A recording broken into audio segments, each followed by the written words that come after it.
오늘부터 로마서 말씀을 전하겠습니다.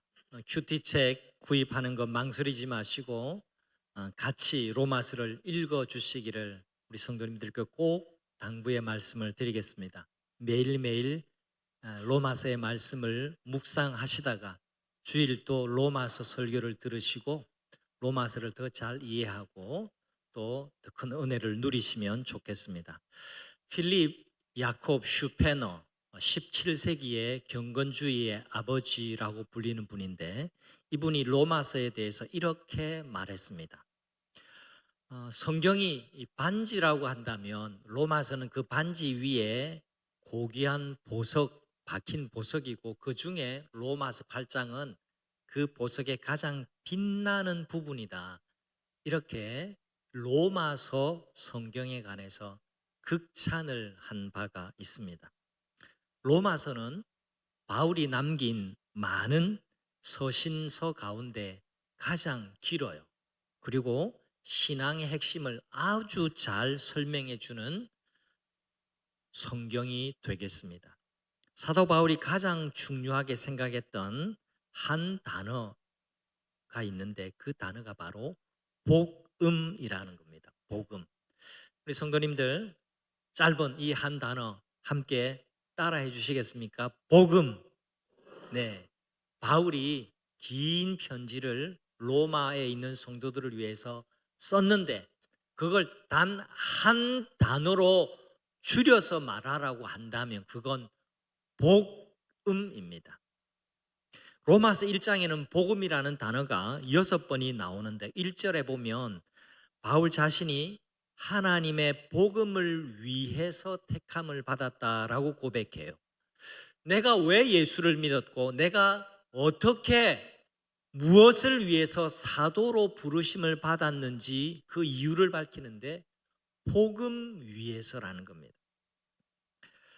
또 9절에 보면 그의 아들의 복음 안에서 하나님께서 나의 증인이 되신다라고 고백합니다. 그리고 오늘 설교의 본문 바로 앞구절인 14절과 15절에도 바울 자신은 이 복음 때문에 복음의 빚진 자가 되었고, 이 복음 때문에, 다른 이유가 아니라 이 복음 때문에 로마로 가고자 한다라고 로마 성도들에게 자기의 마음을 표현하고 있습니다. 오늘 읽은 16절에서 바울 사도는 한 번 더 복음이 무엇인지를 우리들에게 얘기해 주고 있습니다. 같이 한번 16절 상반절 같이 읽어보겠습니다. 내가 복음을 부끄러워하지 아니하노니 이 복음은 모든 믿는 자에게 구원을 주시는 하나님의 능력이 됨이라. 자, 16절을 잘 보시겠습니다. 먼저 여기서 바울은 자기가 복음을 부끄러워하지 않는다라고 밝히는데요. 왜 바울은 복음을 부끄러워하지 않는다라고 말했을까요? 이 부분을 잠시 생각하는 것이 중요합니다.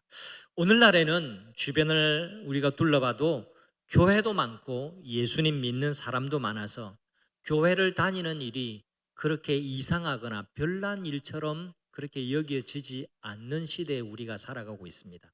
혹시 여러분 오늘 교회 오는데 주변의 분이 참 별일이야, 교회를 가다니, 교회 간다고 이상한 사람이네, 이런 얘기 들어보신 적 있습니까? 요즘은 그렇지 않습니다. 그런데 우리가 지금 로마서를 읽잖아요. 로마서를 제대로 이해하기 위해서는 시대를 거슬러 올라가서 그 시대 배경 안에서 이 로마서를 생각해야 합니다.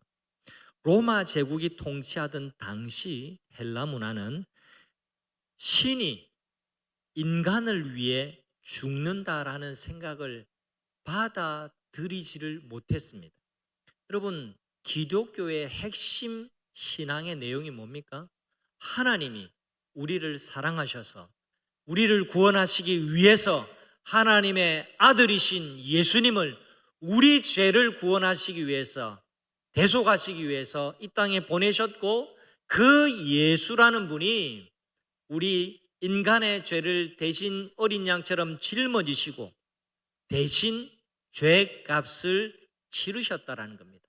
그리고 그 예수님의 십자가 대속의 은혜 때문에 우리 죄가 용서받게 됐다라는 겁니다. 그걸 어떻게 알 수 있냐고요? 예수님이 3일 만에 부활하셨거든요. 부활하심으로 예수님의 십자가의 죽음이 우리 죄를 위한 죽음이었다라는 것을 증명해 주신 겁니다.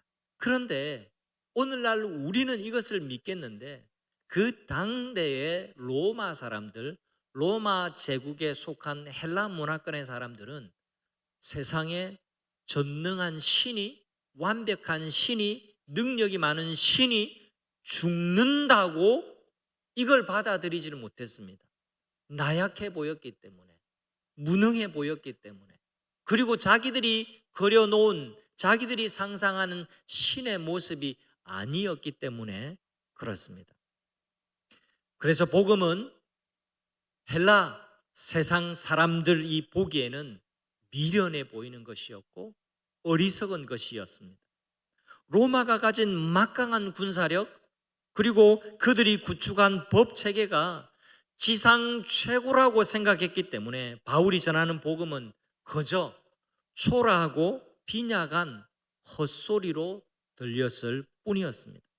이런 막강한 헬라 문화권 속에서 로마에서 자생적으로 탄생한 교회가 있었는데 그 교회가 바로 로마서를 받은 로마 교회였습니다.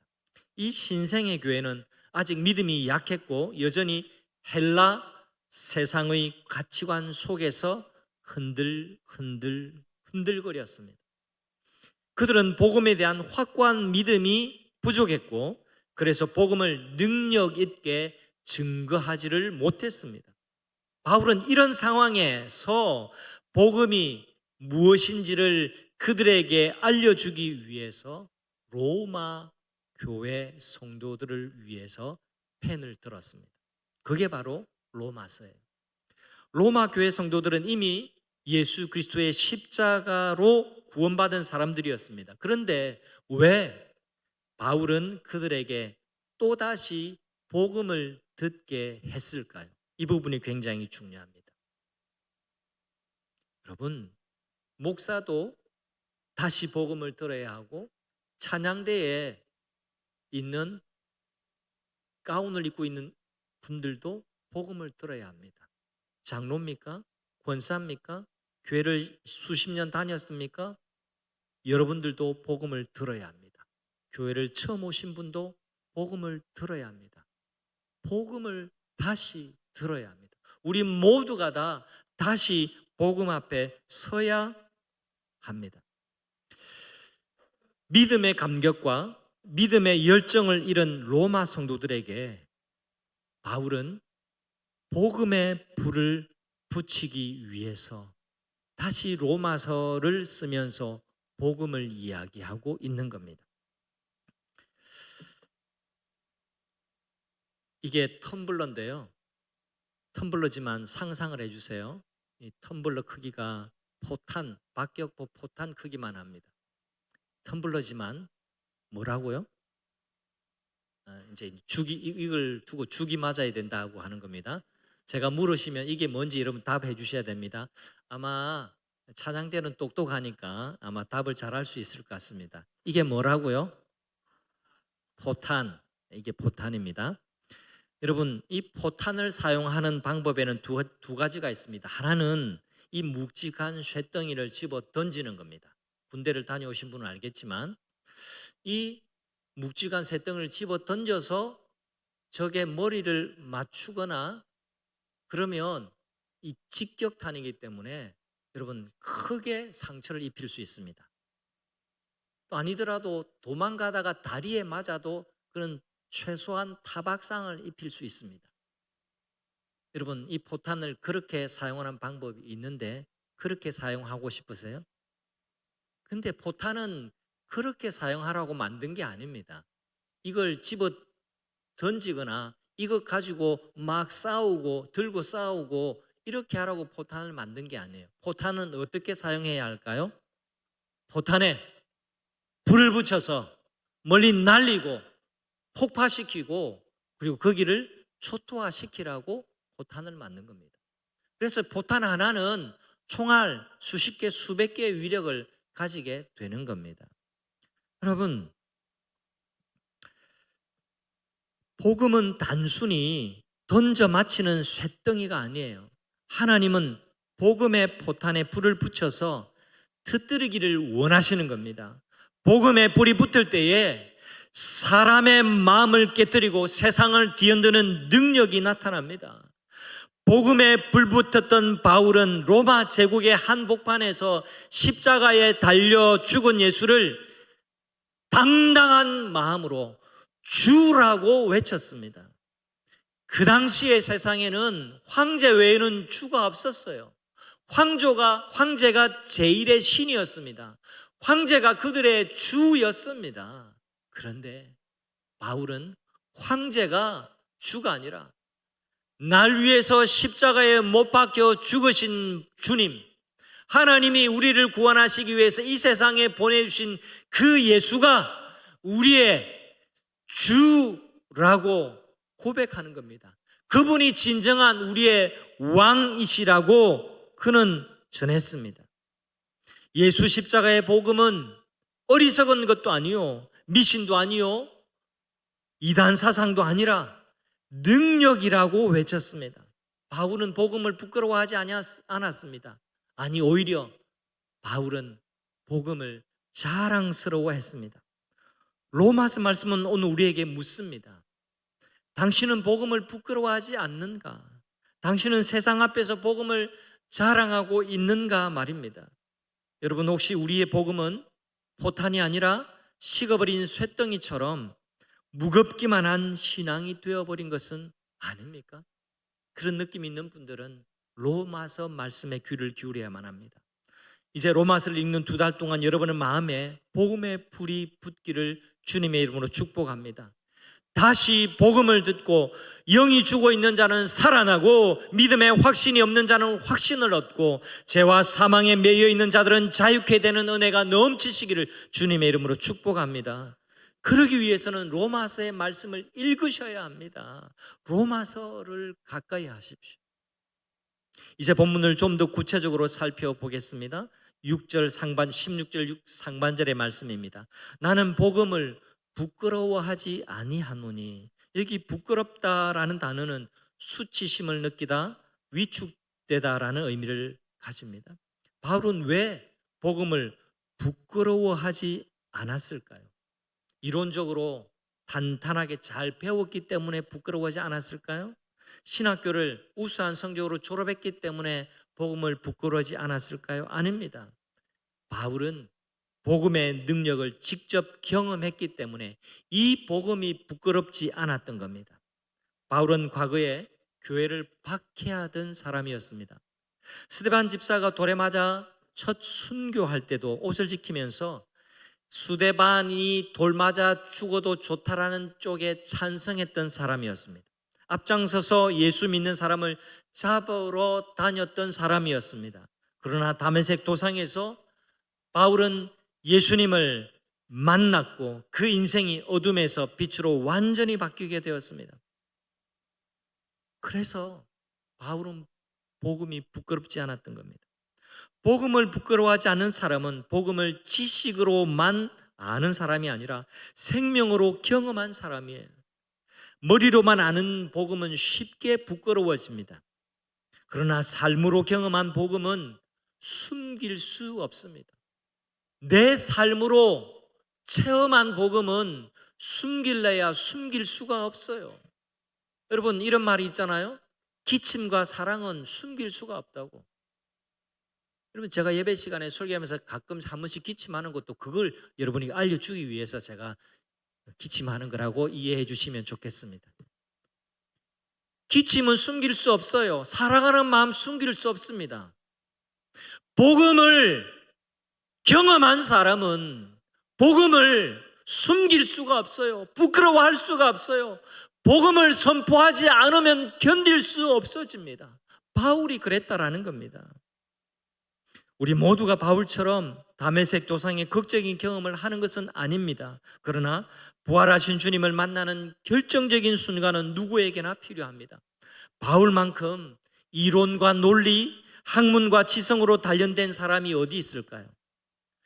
그런데 그는 순식간에 눈이 멀어지고 말았습니다. 예수님은 눈먼 그를 만나 주셨어요. 너무 깜짝 놀라서 도무지 눈이 멀어야 하는 타이밍도 아닌데 햇빛보다 더 강렬한 빛에 그는 고꾸라지고 말았습니다. 너무 놀라서 있는 그때 우리 예수님 나타나십니다. 그때 바울의 이름은 사울이었습니다. 사울아 사울아 네가 왜 나를 박해하느냐? 아니 누구십니까? 누구신데 내게 이런 말을 하고 있습니까? 나는 네가 박해하는 예수라 라고 말씀합니다. 그리고 사울이었던 바울은 이때 인격적으로 예수님을 만나게 됩니다. 예수님 말씀하세요. 저기 아나니아라는 사람이 있는데 그에게 가서 안수를 받아라. 그렇게 말씀합니다. 하나님이 아나니아라는 사람을 보내셔서 사울에게 안수함으로 눈에 비늘 같은 것이 벗겨져서 멀었던 눈이 다시금 밝게 보이게 됩니다. 이때로부터 바울의 삶의 방향이 정해졌습니다. 그 길로 핍박자에서 이제는 복음 증거자로, 이방을 위한 복음 사역자로 그의 인생을 완전히 턴하게 되는 거죠. 여기 계신 모든 분들 머리가 아니라 가슴으로 예수를 만나시기를 우리 주님의 이름으로 축복합니다. 하나님 앞에 나오실 때마다 여기 계신 모든 분들, 여기 계신 모든 분들이 주일 예배뿐만 아니라 어떤 순간에도 하나님 앞에 나오실 때마다 마음의 문을 활짝 여시기를 바랍니다. 창문을 우리가 열 때 산들바람이 그 창을 통해서 들어오는 것처럼 우리의 마음 문을 열 때 예수님의 영 성령께서 바람같이 여러분에게 불어오실 줄 믿습니다. 말씀으로 찾아오십니다. 찬송 가운데 여러분을 만나주십니다. 만져주십니다. 기도 가운데 주님의 권능의 손이 여러분을 감싸 안아주실 줄 믿습니다. 예수 복음이 여러분을 살립니다. 여러분 예수님을 믿으시기를 바랍니다. 모든 분들에게 외칩니다. 모든 분들에게 예수님을 믿으시기를 바랍니다. 진정으로 예수님을 만나시기를 바랍니다. 예수님만이 여러분의 소망이 되십니다. 또다시 16절 말씀을 봅니다. 이 복음은 같이 읽어봅니다. 이 복음은 모든 믿는 자에게 구원을 주시는 하나님의 능력이라. 이 복음은 그냥 말하는 단어 복음이 아니라 이 복음은 하나님의 능력, 모든 사람에게 구원을 베풀어 주시는 하나님의 능력이 된다라고 말합니다.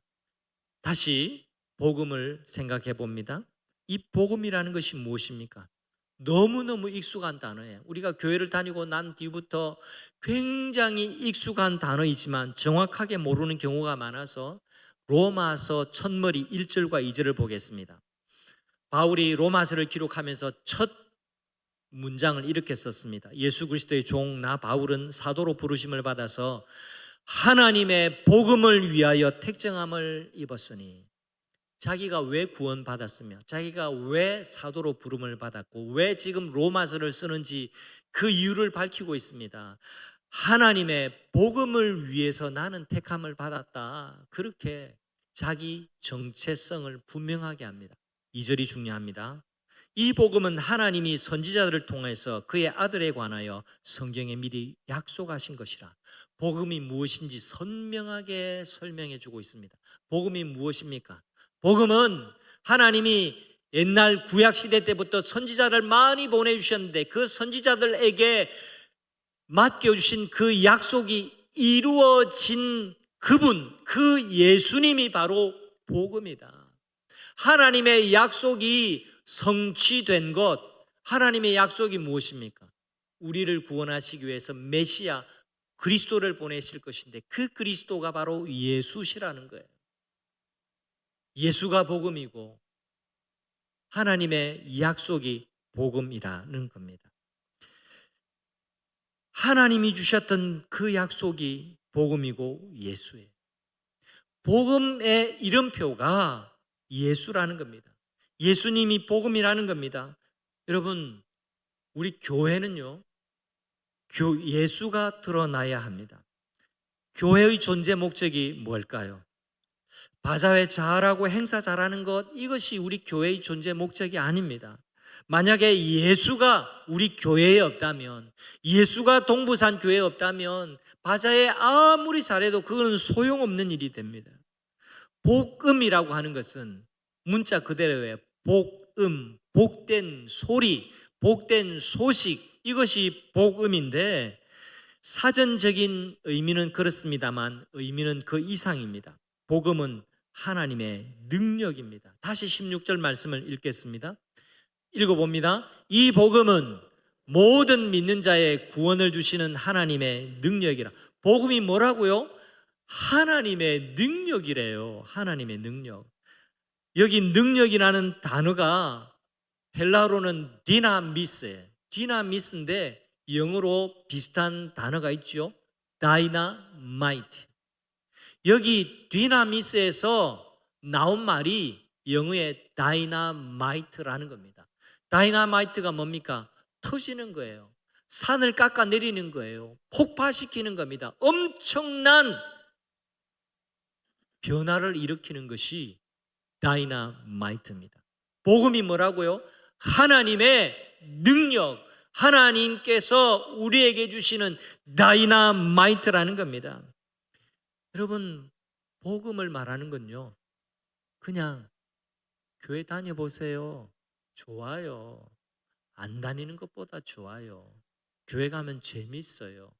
교회 가면 괜찮을걸요? 이 정도가 아닙니다. 복음은 인생과 세상을 변화시키는 폭발적인 힘입니다. 복음은 단지 도덕을 가르치는 말씀이 아닙니다. 착하게 살아라, 선행을 쌓아라는 윤리 강령이 아닙니다. 복음은 죄인을 의인으로 변화시키는 능력입니다. 죽음을 생명으로 바꾸는 능력입니다. 절망한 자에게 살 소망을 주는 능력입니다. 포기하려는 자에게 다시 일어날 힘을 주는 능력입니다. 그게 복음이에요. 그래서 바울은 곧 이어서 이렇게 고백합니다.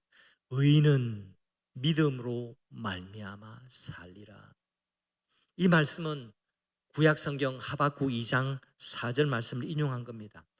복음의 능력은 결국 믿음으로 사는 삶 속에서 드러나게 되어 있어요.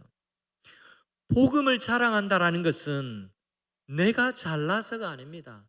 내가 잘 날 때 비로소 전할 수 있는 게 복음이 아니라는 겁니다. 여러분, 오해하시면 안 돼요. 그런데 많은 사람들이 오해를 하고 있습니다. 그래서 이 능력 있는 복음을 증거하는 것을 주저하고 있어요. 내가 좀 더 잘나지고 나면 사는 형편도 좋아지고 시험에도 턱 하고 붙고 좋은 대기업에 좀 다니고 난 다음에 그 다음에 남들에게 좀 보여줄 수 있는 차도 좀 집도 좀 번듯하게 마련해 놓고 난 다음에 우리 친지들에게, 내 친구들에게 예수 믿으라고 그렇게 말해야지라고 생각하면 착각하고 계신 거예요. 복음을 부끄러워하지 않는다라는 것은요, 그런 게 아닙니다. 내가 잘나고 자랑할 만한 때쯤 되어야 복음을 전하는 게 아닙니다. 여러분, 기독교의 복음은 처음에 가난한 자들에게 전파되었습니다. 첫 교회에 가장 많은 사람들이 노예였습니다. 첫 교회에 가장 많은 사람들이 어린아이였고 부녀자들이었습니다. 2000년 전 헬라 문화권이 있던 그 시대는요, 여자와 아이들은 숫자에도 치지 않았습니다. 가장 약한 사람들이었습니다.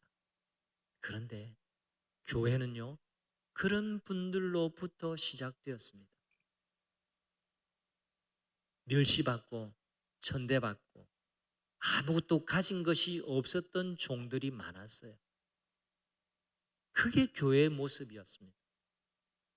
이들이 바울처럼 자기가 만난 예수를 전했습니다. 죽음에서 살리신 하나님의 능력을 맛보고 난 다음에 예수가 생명이라는 것을 전하기 시작했습니다. 이들이 전한 복음이 그 잘났던, 그 막강했던 로마를 무너뜨리고 사람을 살리고 가정을 변화시키고 나라를 바꾸었습니다. 여러분, 내가 자랑할 게 있어야 내가 복음도 전하겠다, 그렇게 생각하는 생각을 바꾸시기를 바랍니다. 아멘이 적으시네요. 네. 내 가진 게 없어도, 내가 잘나지 못해도 예수 복음 증거할 수 있습니다. 예수 복음 증거해야 합니다. 하나님은 약한 것들을 통해서 강한 자들을 부끄럽게 여기게 하시는 겁니다. 그게 복음이 작동하는 방식입니다. 여러분, 내가 잘나기 시작하면요, 복음을 전하기보다 나를 전하려고 하는 그런 잘못된 시도가 많아질 수 있습니다. 여러분, 나를 전하는 게 아니잖아요. 복음을 전하는 거잖아요. 예수를 전하는 거잖아요. 예수님이 나와 상관없이 예수님은 능력의 주님이시고 이 세상의 주인이시며 우리의 구원자이심을 믿습니다. 여러분, 복음을 자랑한다라는 것은요, 내가 잘나서만 전할 수 있는 게 아닙니다. 받은 은혜가 너무 커서 숨길 수 없기 때문에 복음을 자랑하는 겁니다. 생각해 보세요. 불치병에서 기적적으로 나은 사람이 나 이 방법으로 살았어요 라고 말하는 것처럼 복음을 경험한 사람은 전하지 않고서는 견딜 수가 없는 겁니다. 이것이 바로 복음을 자랑하는 거예요. 세상은 무엇을 자랑합니까? 힘 자랑하고 성공 자랑하고 돈 자랑합니다. 학벌을 자랑하고 재산 자랑합니다. 그러나 신앙인은 무엇을 자랑합니까? 십자가의 사랑을 자랑합니다. 바울은 갈라디아서 6장 14절에서 이렇게 고백했습니다. 내게는 우리 주 예수 그리스도의 십자가 외에는 자랑할 것이 없다. 그럼 바울도 사실은 인간적으로 자랑할 게 굉장히 많았습니다. 바울은 그 당대에 몇 안 되는 박사급의 지성인이었습니다. 혈통도 좋았습니다. 유대인 중에 유대인이었고 그는 좋은 스승 밑에서 배웠던 학자였습니다. 그런데 바울이 말하기를 이 모든 것은 내가 배설물처럼 여기고 나는 오직 예수 십자가만 자랑한다라고 말했습니다.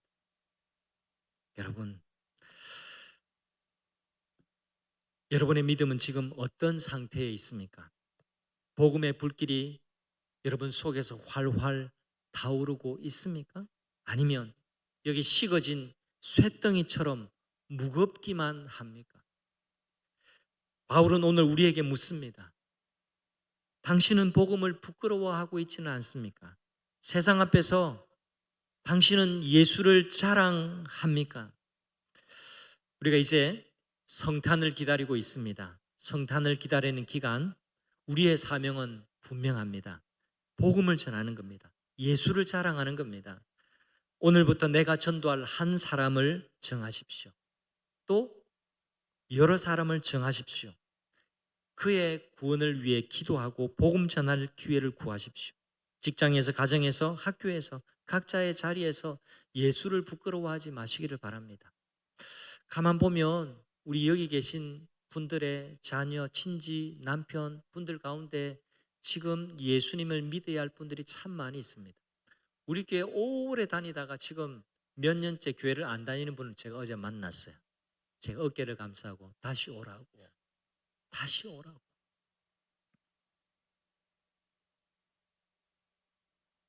다시 오라고.